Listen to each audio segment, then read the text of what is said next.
This day in sports history.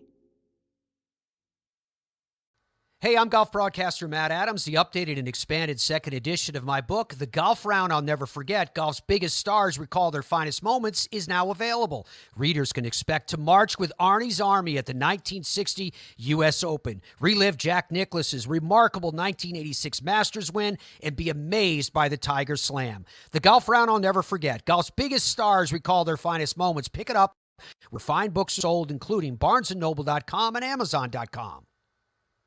Hey, you're back. Thanks for checking back in for another edition of This Day in Sports History. I'm Steve White, your host for another spin around the sports multiverse. Before I get started, though, I should say that this dish is part of the Sports History Network. You can find more great podcasts and a lot more info at sportshistorynetwork.com. So go check it out. All right. It's August 17th, and if you've ever thought that you had a bad day or a run of bad luck, wait until you hear this story from 1957. The Philadelphia Phillies were hosting the New York Giants at Connie Mack Stadium on this day. There were only about 8,000 in the seats for this one. 3 of those fans happened to be Alice Roth and her 2 grandsons. They were sitting in the press box down the third base line behind the dugout. Alice was the wife of Philadelphia Bulletin sports editor Earl Roth. Phillies center fielder Richie Ashburn came up to the plate. Even though Richie threw with his right, he batted from the left side of the plate. But he was a little late on the first pitch, and he fouled it off into the seats down the third base line. Unfortunately for Alice, Ashburn's foul ball hit her in the face and broke her nose. Play on the field was paused while she could be attended to, eventually being placed on a stretcher, and she was on the way out when play resumed. Ashburn stepped back in, but swung late on the second pitch, fouling off another one. The liner hit Alice again, this time in the leg, fracturing it. Now, the odds of getting hit by one foul ball has been calculated to be around 300,000 to 1. The odds of getting hit twice by foul balls in the same inning by the same batter would be close to infinitesimal. Alice was taken to the hospital and was visited by Ashburn after the game. The 2 families actually became friends after the accident, with Alice holding no hard feelings. She even went back to the ballpark after she healed, but she never sat that close to the field again, choosing seats beyond the outfield wall from that point forward. Ashburn went into media after his playing career and actually worked as a writer for the same paper as Alice's husband, the Philadelphia Bulletin, before going on to work as a broadcaster with the Phillies. On this day in 1980, George Brett went 4 for 4 in a game against the Toronto Blue Jays to push his batting average above 400. He came into the game hitting .394 and had been in pursuit of Ted Williams' elusive mark of .406 that he had achieved back in 1941. Since that time, nobody had hit 400 or better. It was one of baseball's holy grails. Brett had a pair of singles, a pair of doubles, knocked in 5 runs, and he finished the afternoon with a .401 average.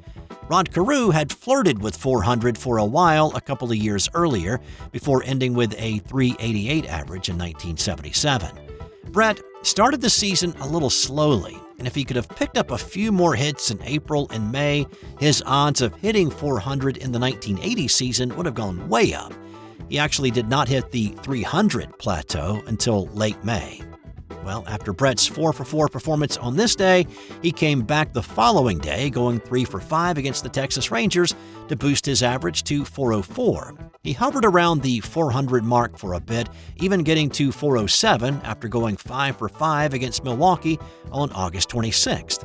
On September 19th, after going 2 for 4 against Oakland, Brett was right at 400 with 14 games left in the season. But he couldn't sustain the pace, and he finished the season hitting .390. He came up 5 hits short of the magic 400 number. Or, say, if he could have picked up an extra hit every 5 weeks, he would have done it. On this day in 2002, Wayne Rooney made his English Premier League debut with Everton. At this point, Rooney was a 16-year-old phenom. He'd been a player in the Everton Youth Academy since he was 8 years old. He was signed to the team after Everton scout Bob Pendleton had been amazed at the skill of the young Rooney performing on Liverpool's Long Lane fields. He rose through the academy, always playing up a few age groups until he made it to the senior squad at the end of the 2001-2002 season, but he was not put into a game. On this day, he was among the starting 11 against Tottenham. He assisted one of the 2 Toffee goals in a 2-2 draw.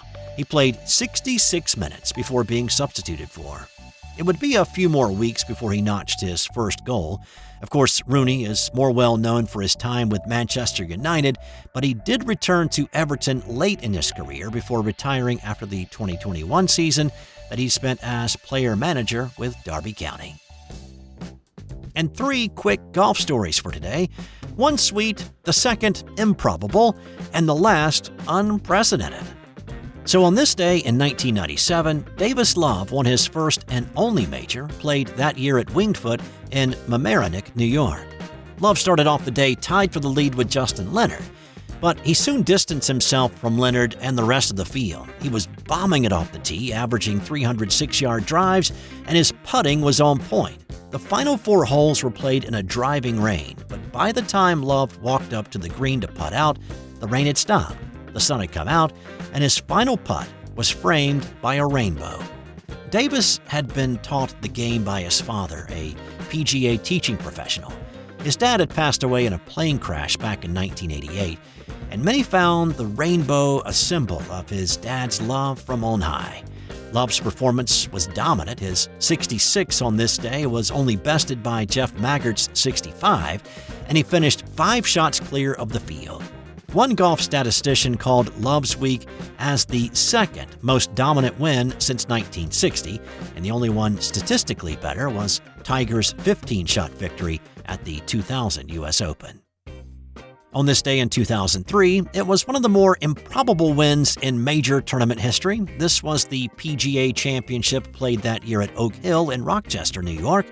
Shaun Micheel had been in the mix all week, so it wasn't as if he came out of nowhere on Sunday, but he had pretty much come out of nowhere for this tournament. Coming into it, Micheel was the 169th ranked player on tour. He did not have a single win to his credit on the PGA Tour in his 163 previous tournaments, and said that 2 months prior, he was fighting to even keep his tour card.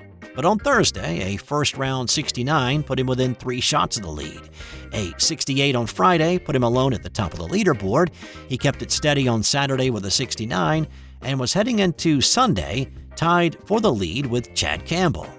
Micheel had as much as a 3-shot lead after a birdie on 8 in the final round, but after a bogey on 17, his lead was down to 1, and that's when Micheel came up with the shot of his life. His 7-iron from 175 yards away at 18 came to rest 2 inches from the hole, which he tapped in for birdie to win by 2 shots. So this was not only his first and only major win, it's his only win on the PGA Tour. And on this day in 1998, it was a weird circumstance that led to the completion of a golf tournament on this day, 6 months after it started. This was the AT&T Pebble Beach Pro-Am. The tournament originally started on January 29th, and the first 2 rounds were played with Tom Watson and Tim Herron tied for the lead at the halfway point. Heavy rains, though, washed out play on Saturday and again on Sunday, so the tournament was put on hold. March 2nd was the makeup date, since it was the Monday after the Los Angeles Open, but logistics issues of scheduling play on 3 different courses like the Pebble Pro-Am is set up was just not doable, and so it was delayed until this day in 98 and shortened to a 54-hole event with just a quick 18 to be played. Phil Mickelson started the day 1 shot off the lead. He shot 67 on the Pebble Beach course to beat Tom Pernice, who shot 67 at Poppy Hills. Sports Illustrated had a humorous take on the tournament and the issue that followed the next week, saying, "The AT&T Pebble Beach Pro-Am will surely go down as the only tournament in history in which a player struggled through a midlife crisis between the second and third rounds." 48-year-old Tom Watson, who was tied for the lead when play was suspended in February, acknowledged splitting up with his wife and giving up drinking before playing his final round on this day. Watson shot 73 at Poppy Hills and slipped into a tie for 9th. Time now for today's non-sports fun fact. Ancient Greeks and Romans did not have a number for 0. That's all I've got for you today. I'll be back tomorrow with another edition of This Day in Sports History. See you then.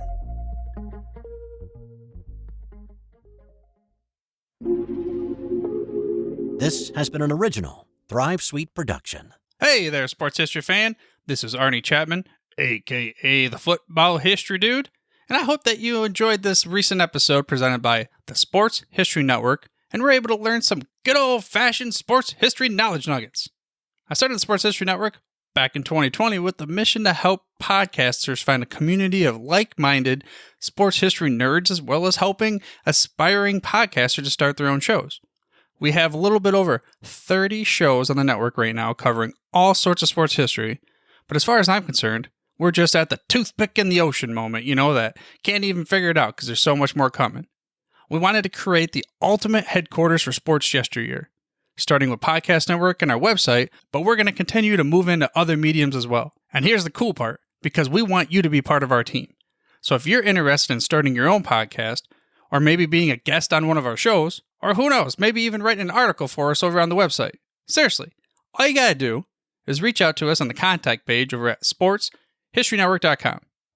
You can be as technologically savvy as a Neanderthal tapping on a stone trying to figure out this whole hieroglyphics thing back in the day. Again, it doesn't matter, because even if you don't understand the whole podcast space, we have a production team that can pretty much help you out with doing everything. All you gotta do, head over to sportshistorynetwork.com, head to the contact page, fill it out. That message goes right to me, and I'll reach out to you as soon as I can. But for now, dude, I'm through if you're through.